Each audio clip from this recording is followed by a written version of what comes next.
Hello. Yes, it's ready.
Alright, ja, nee, also das sieht für mich definitiv aus, als ob es Engine Mounting ist, weil beim Getriebe, also dieses komische Ding, wo das Plopschaft verstopft, das sieht eigentlich ziemlich neu aus.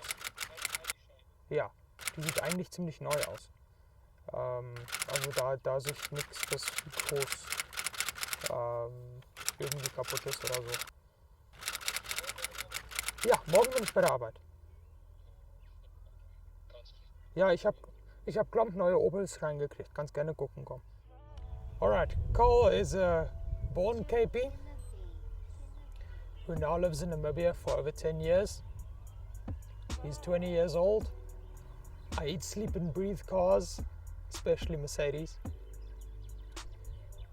Just simply, there's nothing better than a Mercedes in anything. Mercedes type of caters for everyone. You know, you have the sports cars, you have the luxury cruisers, you have everything besides affordable cars. I was going to ask, you say it's for everyone. What about the people that can't afford it? They can buy an old one. Like you did. I can't afford a Benz, yet I'm driving one. So how did you get this Benz? I was staying at a friend's house and we needed toilet paper, so we drove to Spa. And I think my friend wanted wine as well, or martini or something. I can't remember exactly. So we drove to Spa at Marua, and there was an advert hanging. I just saw $20,000 and I saw a picture of the grill of the car. And I'm like, this has to be good. This has to be good. And at that point, I thought of my father. He always wanted one of these. And I took a picture of the advert, went home, showed it to my father. We went to look at the car. My father's like, this car's way too far gone for him to even like. And the owner told us straight, listen, it's either you buy it or the car's going to the scrapyard. Because he got an offer from the scrapyard. They wanted the car. So we bought it. And that was how the car ended up with me.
And they would have done the same thing you did and then just sell it again. they would have stripped it for parts. Fuck, so it would have been dead and gone. It would have been dead and gone, never to see the road again. And that's why I decided, you know what, instead of having a car that survived almost half a century go to shit, Why not? give it a new lease on life. Even if I hammer the crap out of it and I enjoy driving it, the car has a purpose and the legacy goes on. The good part is if I crash the car, for whatever reason, I landed in a ditch or whatever, the car wasn't that big of an investment. So then yes, the legacy ends, but financially it doesn't ruin you. How was the car's condition? Was it fucked up? Was it? It was past fucked up, to be honest. It barely ran. You'd have to turn the steering wheel about 180 degrees until it decided to go that direction. If you press the clutch in for longer than 3 seconds, the car would start moving by itself again. Yeah, it wouldn't rev past 2,500. The seats were torn. The paint was bad. Each panel was a different shade of ivory. It had more body filler than actual metalwork on the car. Something that people would look at and be like, okay, this car's ready for the scrapyard. But my father, having learned on these cars, when he heard the engine idling, he knew this engine was good. And when we took it for the test drive, we knew the gearbox was good, the diff is good. So the basics are good. Just needs a tune-up, maybe some new shocks, few steering components, and you've got a car that you can play around with for less than 30 grand. And that was what it was for about 3 months, until the car got stripped and painted and a bit more engine work done, and basically oil leaks and those things sorted out. The engine was never rebuilt as far as I know. I never opened it up. So yeah, my dad wanted a car that was perfect and immaculate and in a perfect condition. Old school. This body shape, the W108 body shape, that was what he wanted. That was the first Mercedes-Benz he ever drove in as a child. And today he is big in Mercedes-Benz. I mean, he's probably the biggest Mercedes-Benz person in this country in terms of job, in terms of hobby, in terms of everything. So Please tell us what he does. he's the dealer principal of Mercedes-Benz. So he basically runs everything Mercedes-Benz related in the country. Now he bought himself a Benz like this last year. One that is in a far better condition, one that is much scarcer, one that is already a collector's item, where this one is just, Not yet. You can say it's not yeah, yet. this one is not yet. It'll take a few more years until this one starts becoming a collector. The thing is, back then all cars were hand built. This car, each and every panel was put together by hand in Sindelfingen in Germany in the Mercedes-Benz factory. That's what gives these cars character. Yeah, so when my dad was younger, like 7 or 8 years old, his uncle had one of these. And I don't remember the exact story, although he told it to me 100 times.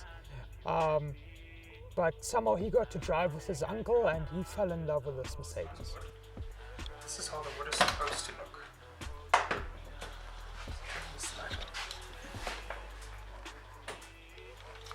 See, this door even still holds itself. Sure. See, that is how the wood is supposed to look. See, it also has a few cracks in it already, but if you shine the light directly from the front, Sure. this is beautiful, eh? Even the wood here, even this is still beautiful. Even the sunroof is still working. Shoot, there's a sunroof.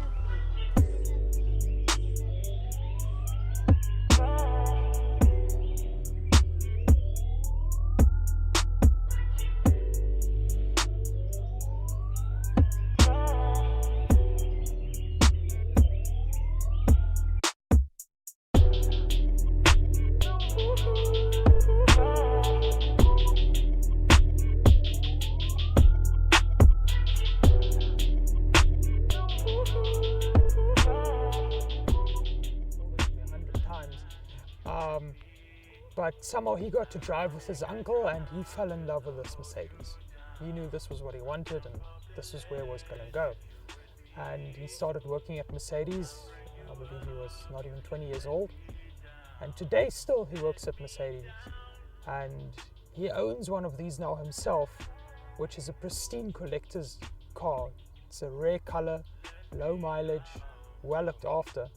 So, he's living his Mercedes-Benz dream, and I was raised like that. I was raised around Mercedes-Benz, and you get to know the brand in a way that many people don't get to know it, and you learn to love the brand.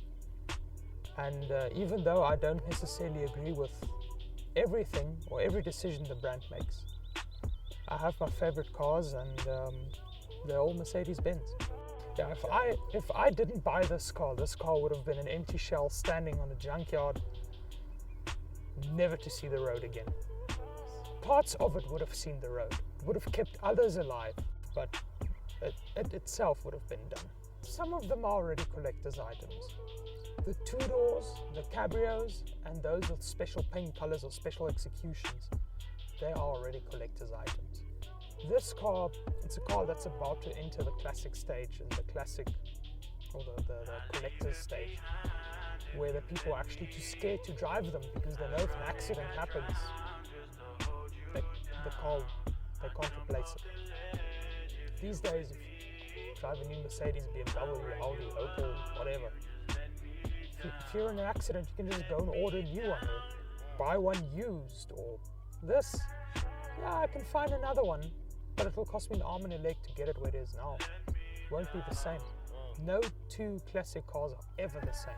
Only two new ones. The wheel is just a normal white epoxy rim you would find on rental cars or trailers or something. But obviously it wouldn't fit because the PCD, the car enthusiasts would know what a PCD is. Die gate waar die boude deurgaan om die rim aan die kar vas te maak. From manufacturer to manufacturer, or from vehicle class to vehicle class, they tend to differ. Now it happens that a Golf and a Mercedes have the same. That's why you see all of these Golfy people putting AMG rims on their car, wishing they'd actually bought an AMG. These had PCD 5114, which is for Hilux, 5-gat Hilux. So they're taken to a machine shop, drilled PCD 112.5 to fit the Mercedes, and they bolted straight on. They were a bit wide for the rear, so I had to cut the fenders open a bit on the inside for the big tires to fit. The original tire size was a 195 65 14, and it now has a 235 55 15. Yeah, the car is resprayed. The rims yourself? The rims I did myself. First just black, then later on the silver lip came with it just to break everything apart a bit. I get asked constantly, would you sell it? Would you sell it? Yes, I would sell it. Everything is for sale for the right amount of money. I mean, some people will say, yeah, you can't buy this and you can't buy that. I mean, fuck, if somebody brings you several $1 million, you're like, kom gee hierso.